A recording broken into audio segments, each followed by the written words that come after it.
السلام علیکم دوستو، آپ کو خود پر یقین ہونا چاہیے۔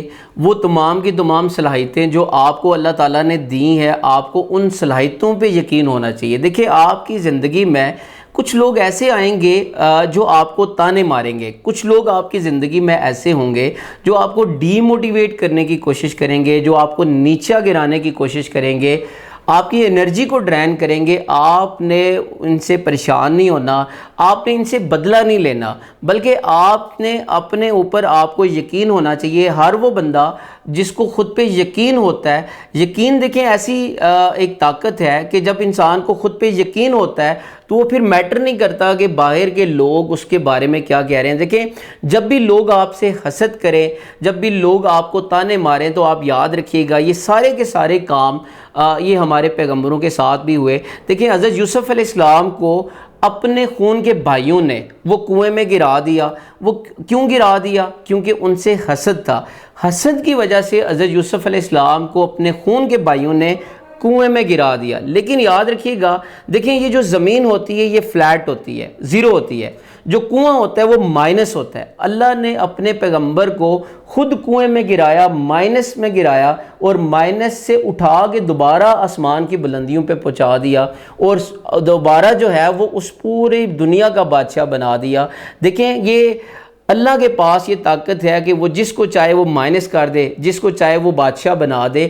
آپ نے ان باتوں سے پریشان نہیں ہونا۔ دیکھیں، اسی طرح حضرت ابراہیم علیہ السلام کو کھولتی ہوئی آگ میں ڈال دیا گیا، لیکن حضرت ابراہیم علیہ السلام کو اپنے اوپر اور اپنے اللہ کی ذات کے اوپر پورا ایمان تھا۔ اس ایمان کی وجہ سے وہ اس آگ جو تھی، وہ آگ حضرت ابراہیم علیہ السلام کے ایک بال کو وہ نقصان نہیں پہنچا سکی۔ اسی طرح دیکھیں، اگر آپ کبھی زندگی میں سٹک ہو جائیں، کبھی زندگی میں کسی ایسی سچویشن میں پھنس جائیں کہ آپ کو سمجھ نہ آئے کہ آپ نے کرنا کیا ہے، تو آپ یاد کریں حضرت یونس علیہ السلام کو اللہ تعالیٰ نے مچھلی کے پیٹ میں کئی سال رکھا، لیکن حضرت یونس علیہ السلام کو اپنے اوپر اور اللہ کی ذات کے اوپر پورا یقین تھا کہ اللہ کی ذات ان کو کچھ نہیں ہونے دیں گی۔ اسی طرح دیکھیں، ہمارے پیارے نبی حضرت محمد صلی اللہ علیہ وسلم پہ کیا کیا تکالیف ان کو نہیں دی گئیں۔ بڑھیا آپ صلی اللہ علیہ وسلم کے جسم مبارک پہ کوڑا پھینکتی تھی، بچوں نے آپ کے چہرے مبارک،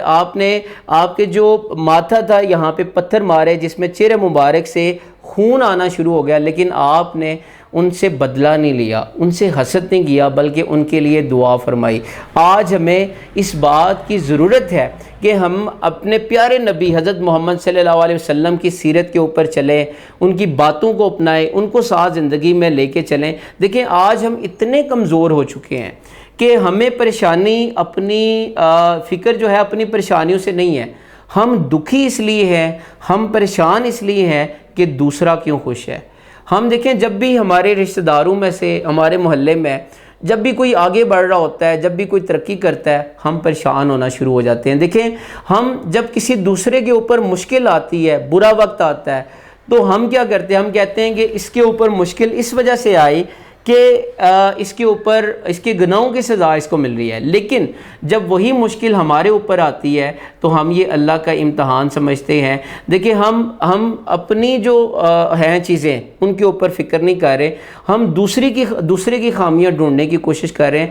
ہمیں ان چیزوں کو ختم کرنا ہوگا، ہمیں ان چیزوں کو ختم کر کے اپنے اندر ایک نیا انسان پیدا کرنا پڑے گا، اپنے آپ کو ڈیولپ کرنا پڑے گا، اپنے آپ کو بہتر کرنا پڑے گا، اور ہمیں خوش اخلاقی سے پیش آنا ہوگا۔ ہمیں دوسرے کے لیے نیک جذبات رکھنے ہوں گے، دوسروں کی مدد کرنی ہوگی۔ جب ہم یہ اچھے کام کریں گے تو اس کے اندر ہمارے نبی حضرت محمد صلی اللہ علیہ وسلم کی سیرت جھلکے گی، اور اس کے بعد جو ہمارے والدین ہیں، ہمارے اساتذہ، ان کی تعلیمات ہم سے ظاہر ہوں گی۔ اور آپ یاد رکھیے گا، زندگی میں جب آپ کوئی کام کریں، کسی خواب کو دیکھیں، جب وہ پورا ہو جائے تو سب سے پہلے آپ اپنے والدین کے بارے میں سوچیں، کیونکہ آپ کے جو والدین ہیں انہوں نے یہاں تک لانے کے لیے آپ اپنا سب کچھ قربان کیا۔ آپ ان کا ضرور خیال رکھیں۔